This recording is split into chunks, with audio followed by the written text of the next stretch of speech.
You are 45, or close to it. You earn more than you ever expected to at this age. You are not irresponsible with money. You are not someone who blows their salary on nonsense. And yet at the end of every month, the numbers do not add up the way they should. The savings are not where you thought they would be by now. The financial anxiety has not eased the way you expected it to when you earned more. And somewhere underneath all of it is a thought you keep pushing away. Something is wrong, and I do not know what it is. Here is what is actually happening. You are not bad with money. You are running psychological scripts that were written for you before you were old enough to question them. And those scripts have been making your financial decisions for you every single day since then, without you ever noticing. So what are money scripts, and where do they come from?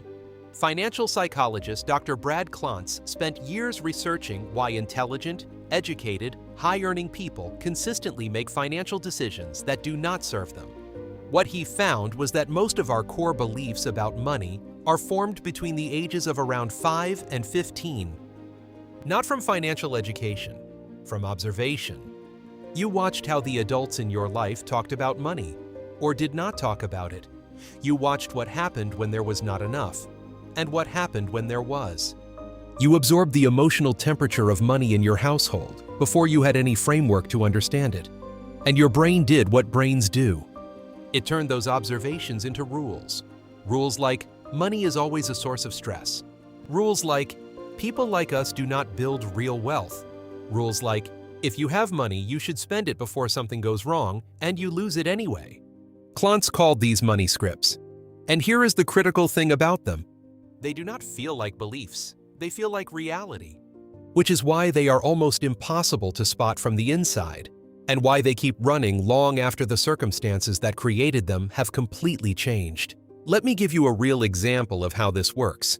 Sarah grew up in a household where money was tight, and the message she absorbed, without anyone ever saying it directly, was that financial security was something other people had.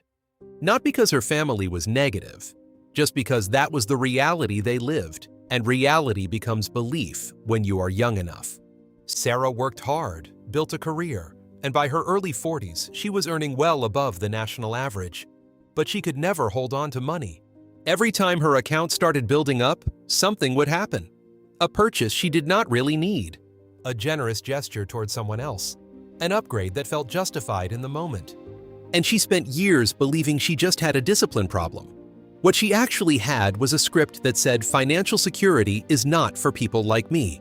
And every time her bank account started to contradict that script, her behavior brought it back into alignment with what she believed was true. This is what Klontz calls self-sabotage through belief confirmation. Your behavior does not contradict your money script. It confirms it. Think about the household you grew up in and pick the sentence that most closely matches the message you absorbed about money. Not what anyone said directly, what the emotional atmosphere told you. 1. Money is always stressful, and there is never quite enough. 2. Money comes and goes, so you might as well enjoy it while you have it. 3. Talking about money is uncomfortable or private. 4. Wealthy people are different from people like us in some fundamental way. Drop your number below. I want to see which script is most common in this audience. Now here is why this hits so hard specifically in your 40s. In your 20s and 30s, the scripts are running, but the stakes are lower. You are building your career. Your income is still growing. There is a sense that there is time to figure it out later. By your 40s, 3 things have changed. First, your income is at or near its peak. The scripts have had more money to work with for longer, which means the financial patterns they created are now deeply embedded. Second, the gap between where you are and where you expected to be is now visible and specific. It is no longer a vague future concern. It is a present reality with a number attached to it. And third, the compound effect of the scripts is now showing up clearly. Every year you ran. The money is always stressful script. You made decisions from anxiety rather than strategy. Every year you ran the money comes and goes script. You spent rather than accumulated. Every year you ran, the security is not for people like me script. You confirmed it. The script did not stop your income growing. It just made sure the wealth did not grow with it. So, what do you actually do with this? 3 specific interventions that address the script at the source, not the behavior at the surface. Intervention 1. Name the script. You cannot change a belief you cannot see. The first intervention is simply to name the script that has been running. Go back to the household you grew up in and ask yourself what the emotional message about money was. Not the words, the feeling. Was money always a source of tension? Was it something that came and went unpredictably? Was financial comfort something that belonged to other kinds of people? Write it down as a sentence.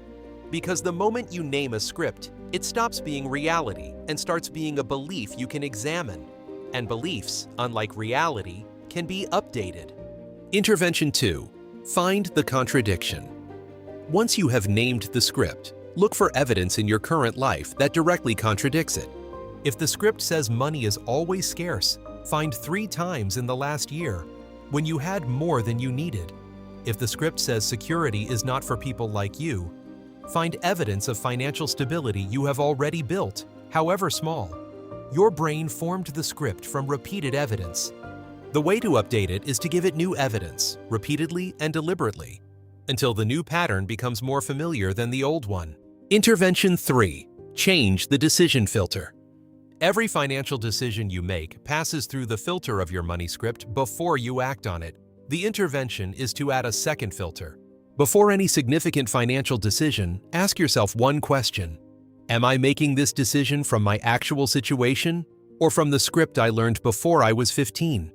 That question alone creates enough distance between the script and the action to interrupt the automatic response. And interruption is where change begins. The reason you are still financially stuck at 45 is not because you did something wrong. It is because you have been running a program that was installed before you had any say in it, and nobody ever showed you where the settings were. The scripts are not your fault, but they are your responsibility now, because you are the only one who can update them. And the good news is that the brain that formed those scripts is exactly the same brain that can rewrite them, at 45 just as well as at 25. In fact, for reasons we talked about in the last video, arguably better. Save this one. Send it to someone who is working hard and still wondering why the numbers do not add up. Subscribe if you are tired of knowing what to do and still not doing it. And if you want to understand the invisible force that has been quietly working against your financial progress regardless of how much you earn, that video is coming up next. I will see you there. Don't miss it!